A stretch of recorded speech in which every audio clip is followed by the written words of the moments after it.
वैश्वीकरण वैश्वीकरण के विभिन्न पक्ष। वैश्वीकरण अर्थात ग्लोबलाइजेशन वैश्वीकरण की एक बहुआयामी अवधारणा है। इसके राजनीतिक, आर्थिक, सांस्कृतिक पक्ष है, जिसका विवरण निम्न बिंदुओं के तहत किया जा सकता है। पहला है राजनीतिक पक्ष। वैश्वीकरण के कारण बहुराष्ट्रीय निगमों के हस्तक्षेप से राज्य की स्थिति कमजोर हुई। राज्यों को कार्य करने की क्षमता अर्थात राज्य सरकारों को जो करना है उसे करने की ताकत में कमी आई है। संपूर्ण विश्व में आज लोक कल्याणकारी राज्य की धारणा पुरानी पड़ गई है और इसका स्थान न्यूनतम से राज्य ने ले लिया है। अब राज्य कुछ मुख्य कार्यों तक ही अपने को सीमित रखता है, जैसे कानून व्यवस्था को बनाए रखना तथा अपने नागरिकों की सुरक्षा करना। और इस प्रकार के राज्य ने स्वयं को कई ऐसे लोक कल्याणकारी राज्यों में अलग कर लिया है, जिसका लक्ष्य आर्थिक सामाजिक कल्याण होता है।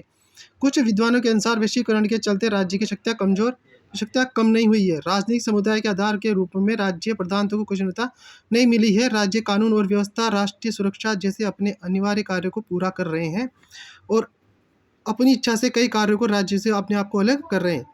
थर्ड, वैश्वीकरण के कारण राज्यों को आधुनिक प्रौद्योगिकी प्राप्त हुई है, जिसके बल पर राज्य अपने नागरिकों के बारे में सूचनाएं जुटा सकते हैं।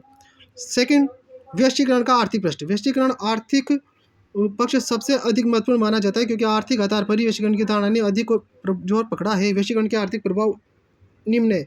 आर्थिक वैश्वीकरण प्रक्रिया में विश्व के विभिन्न देशों को मध्य आर्थिक प्रभाव तीव्र हो जाता है। कुछ आर्थिक प्रभाव स्वेच्छा से होता है, कुछ अंतर्राष्ट्रीय संस्थाओं एवं शक्तिशाली देशों द्वारा थोपे जाते हैं। वैश्वीकरण के अंतर्गत वस्तुओं, सेवाओं, पूंजी, विचारों, जनता का एक दूसरे से देशों से आवागमन आसान हुआ है। विश्व के अधिकांश देशों ने आयात से प्रतिबंध हटाकर अपने बाजारों की विश्व समुदाय के लिए खोल दिया अपने बाजारों को विश्व समुदाय के लिए खोल दिया है। अनेक बहुराष्ट्रीय कंपनियां विकासशील देशों में निवेश कर रही है। आर्थिक वैश्वीकरण का लाभ धनिक वर्ग को अधिक प्राप्त हुआ है। निर्धन वर्ग आज भी इस लाभों से वंचित है। इसलिए वैश्वीकरण की आलोचना की जाती है, वैश्वीकरण का विरोध किया जाता है। वैश्वीकरण का तीसरा पक्ष सांस्कृतिक पक्ष। वैश्वीकरण का सांस्कृतिक पक्ष। वैश्वीकरण के सांस्कृतिक पक्ष ने भी लोगों को निम्न प्रकार से प्रभावित किया है। वैश्वीकरण का हमारे खाने पीने, पहनने तथा सोचने पर प्रभाव पड़ रहा है। वैश्वीकरण के सांस्कृतिक प्रभाव को देखते हुए इस बात को बल मिला है कि यह प्रक्रिया विश्व की संस्कृतियों के लिए खतरा पहुंचाएगी।